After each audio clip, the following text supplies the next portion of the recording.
Welcome back. Today we're looking at structs, the way Rust lets you bundle related data together under one name. Structs are how you build the nouns of your program: a user, a rectangle, an HTTP response, a game character, a database row. Without them, you'd be juggling loose tuples and losing track of which value meant what. Was that the width or the height, the radius or the diameter, the first coordinate or the second? With structs, your code becomes self-documenting. A rectangle has a width and a height, not just two floats floating around with no labels. By the end of this lesson, you'll know how to define structs, create instances of them, use the shortcuts that idiomatic Rust uses to keep constructor code tight, add methods that give structs behavior, and use all of this to model your domain clearly. Structs are probably the type you'll define most often in Rust, so let's take the time to cover them properly.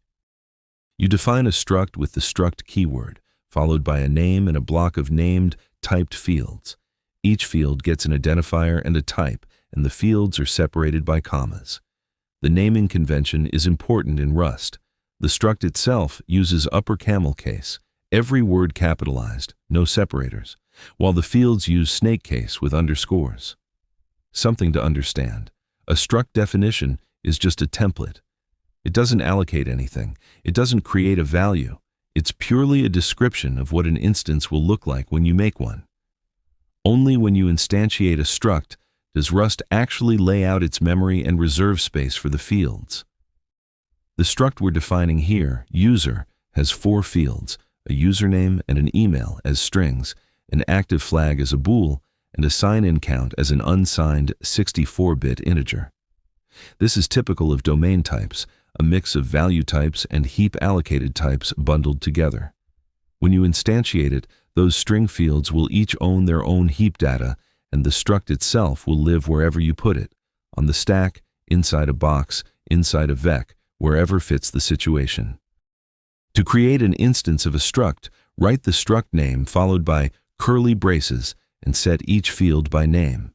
Notice that the order doesn't matter. Fields are matched by name, not by position, so you're free to list them in whatever order makes sense for the situation. Every field must be provided, though. Rust won't let you leave some fields uninitialized. Once you have an instance, you access its fields with dot notation: u.username, u.email, and so on. Rust offers a small but delightful shortcut called field init shorthand. If you have a variable whose name exactly matches a field, you can omit the field name entirely. Look at the build user function. Its parameters are named email and username, the same as 2 of the struct's fields.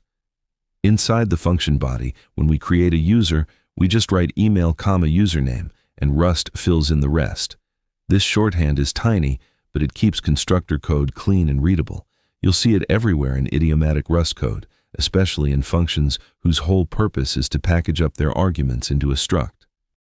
Sometimes you want to distinguish 2 types from each other without bothering to name their fields. Maybe you have a point that's just 3 floats and a color that's also 3 numbers.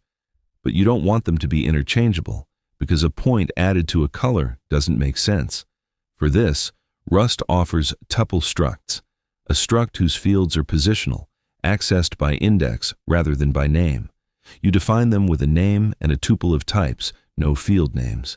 You access the fields with .0, .1, .2, and so on.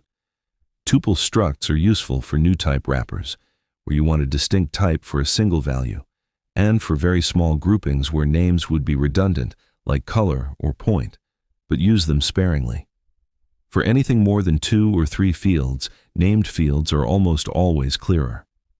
Reading .3 in someone else's code with no context is frustrating. Reading .with is self-explanatory. When you want to create a new instance that's mostly like an existing one, but with a few fields changed, use the update syntax: 2 dots followed by the source instance.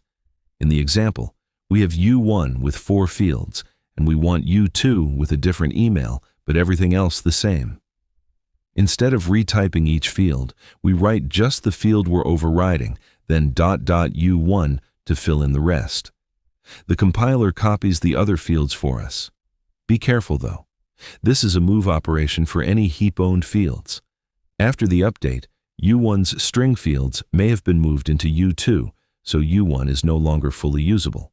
You can still use its copy trait fields, the bool and the integer in our example, but not the strings. This is a classic gotcha for new Rust programmers.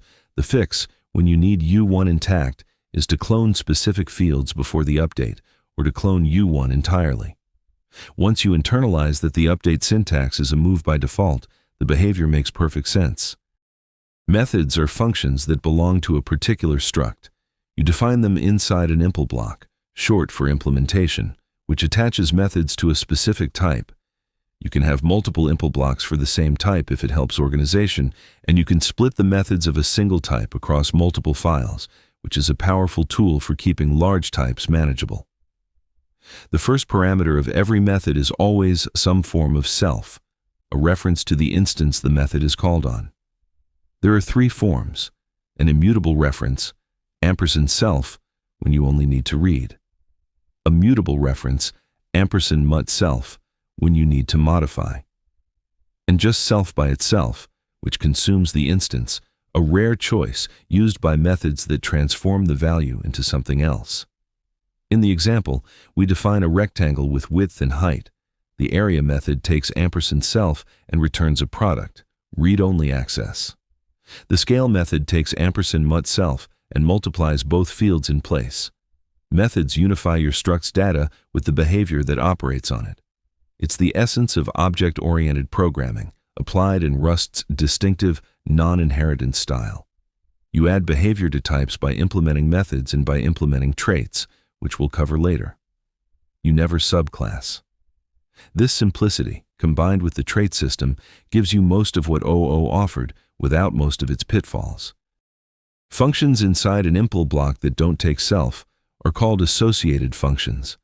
They're attached to the type, not to any particular instance, called with a double colon between the type name and the function name, like rectangle : new. A classic use is a constructor, a function that returns a fresh instance. By convention, constructors are named new, though that's just convention, not a language rule. You can have multiple constructors with whatever names make sense: square for a square rectangle, from corners for one built from 2 points, with defaults for one that fills in sensible values. The self keyword inside an impl block is shorthand for the type being implemented, so self inside impl rectangle means rectangle. This lets you write the type name once in the impl line and then use self everywhere else, making your code easier to refactor if the type is ever renamed. That's Structs, the most important tool in Rust for modeling your data.